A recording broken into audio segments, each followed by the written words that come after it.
പ്രതിഭാധനരായ football താരങ്ങളെ വാർത്തെടുക്കുന്നതിനായി ബസേലിയസ് കോളേജിൽ football academy വരുന്നു. കേരളത്തിലെ പ്രധാന ഫുട്ബോൾ ക്ലബ്ബായ അൽ എത്തിഹാദുമായി ചേർന്നാണ് അക്കാദമി ആരംഭിക്കുന്നത്. ഭാവിയിലെ സർവകലാശാല സംസ്ഥാന, ദേശീയ, അന്തർദേശീയ മത്സരങ്ങളിൽ പങ്കെടുക്കുന്നതിനുള്ള മികച്ച ടീമിനെ വാർത്തെടുക്കുകയാണ് ലക്ഷ്യമെന്ന് കോളേജ് അധികൃതർ വാർത്താ സമ്മേളനത്തിൽ അറിയിച്ചു. വിദ്യാർത്ഥികൾക്ക് അവരുടെ ക്ലാസ് സമയം കഴിഞ്ഞ് ഫുട്ബോൾ പരിശീലനത്തിൽ ഏർപ്പെടാൻ കഴിയുന്ന വിധത്തിൽ ഫ്ലഡ് ലിസ്റ്റ് സംവിധാനത്തോടെയാണ് വിഭാവനം ചെയ്തിരിക്കുന്നത്. ഇടവേളകളിൽ ഓരോ താരത്തിന്റെയും പുരോഗതി വിലയിരുത്തും. എല്ലാ ഞായറാഴ്ചകളിലും സൺഡേ ലീഗ് മത്സരങ്ങൾ സംഘടിപ്പിക്കും.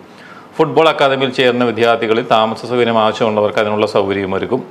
ബസേലിയസ് ഫുട്ബോൾ അക്കാദമിയുടെ ഉദ്ഘാടനം ജൂലൈ 1 നടക്കും. കോളേജിലെ വിദ്യാർത്ഥികൾക്കും പാർട്ട് ടൈം ജോലിക്കും കായിക മേഖലയ്ക്കും കൂടുതൽ സമയം കണ്ടെത്തുന്നതിനും മറ്റുമായി കോളേജിലെ പഠന സമയം ഈ അധ്യയന വർഷം മുതൽ രാവിലെ 8:30 മുതൽ 1:45 വരെയാക്കി പുനഃക്രമീകരിച്ചിട്ടുള്ളതായും അധികൃതർ അറിയിച്ചു. കോളേജിന്റെ സമയം ഞങ്ങൾ പുനഃക്രമീകരിച്ചിരിക്കുകയാണ്.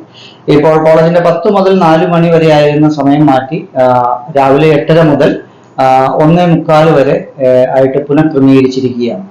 ഇത് പ്രധാനമായിട്ടും ചില ലക്ഷ്യങ്ങൾ മുന്നിൽ കണ്ടുകൊണ്ട് തന്നെയാണ്. പ്രത്യേകിച്ച് ഈ FIUGP 4 year undergraduate programme വളരെ എഫക്റ്റീവായിട്ട് നടപ്പാക്കണമെന്നുണ്ടെങ്കിൽ ഇങ്ങനെയൊരു സമയമാറ്റം അനിവാര്യമാണ് എന്ന് അറിഞ്ഞുകൊണ്ടാണ് ഞങ്ങൾ അത് ചെയ്തിരിക്കുന്നത്.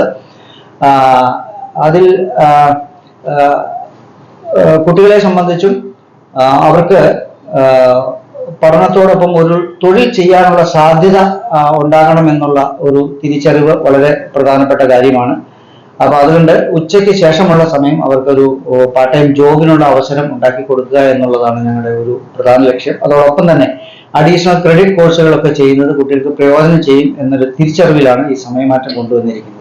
College principal professor doctor Biju Thomas, vice principal professor doctor Jyothimol P, Al Etihad coordinator Achu S, Jijamol PM, കായിക വിഭാഗം അധ്യാപകൻ ഫ്രാൻസി T. മാത്യു എന്നിവർ വാർത്താ സമ്മേളനത്തിൽ പങ്കെടുത്തു.